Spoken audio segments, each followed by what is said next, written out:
कृष्ण का अंतिम संस्कार कहाँ हुआ? श्री कृष्ण की अंतिम सांस की अंतिम पीड़ा वहीं से शुरू हुई। जिस क्षण राधा ने गोलोक को प्रस्थान किया, उसी क्षण से श्री कृष्ण के जीवन की ढलती संध्या शुरू हो गई। परंतु राधा की विरह वेदना ही उनकी एकमात्र पीड़ा नहीं थी। एक और श्राप था जिसने उनके जीवन की सबसे कठोर घड़ी लिख दी। गांधारी का श्राप। महाभारत का युद्ध समाप्त हो चुका था। कुरुक्षेत्र की भूमि पर केवल राख और लहू शेष रह गया था। जब गांधारी 100 पुत्रों की मृत्यु के पश्चात अपने पुत्रों की जली हुई देहों के पास पहुंची तो उसका क्रोध और दुख अवर्णनीय था। उसे झांत था कि श्री कृष्ण इस युद्ध को रोक सकते थे। वह जानती थी कि श्री कृष्ण केवल एक मुस्कान में इस महाविनाश को टाल सकते थे, परंतु उन्होंने ऐसा नहीं किया। उन्होंने धर्म की स्थापना के लिए अधर्म का अंत होने दिया, चाहे वह मूल्य किसी भी माँ की ममता हो। तभी पीड़ा से भरी गांधारी ने श्री कृष्ण को देखा, उनके पास आई और रोते हुए कहा, हे वासुदेव, आप सब कुछ जानने वाले थे, फिर भी आपने मेरे 100 पुत्रों को मरने दिया। आप युद्ध रोक सकते थे,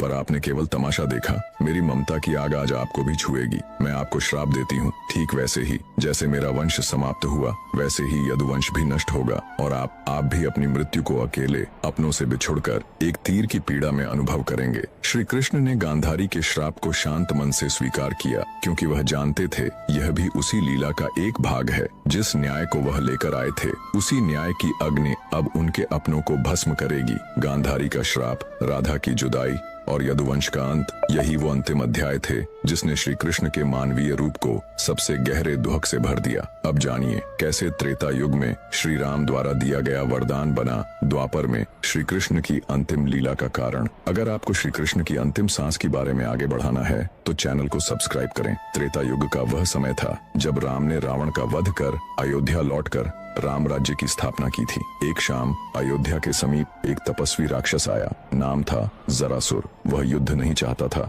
न ही प्रतिशोध, वो सिर्फ एक उत्तर चाहता था। जरासुर ने राम से कहा, प्रभु, आपने धर्म के लिए असुरों का नाश किया, लेकिन क्या कभी मैं भी आपकी परीक्षा ले पाऊंगा? क्या मुझे कभी वह अवसर मिलेगा जब मैं आपके मार्ग में अंतिम बाधा बनूं? राम ने मुस्कुराकर उसकी ओर देखा। वो कोई साधारण प्रश्न नहीं था और राम कोई साधारण उत्तर नहीं देने वाले थे।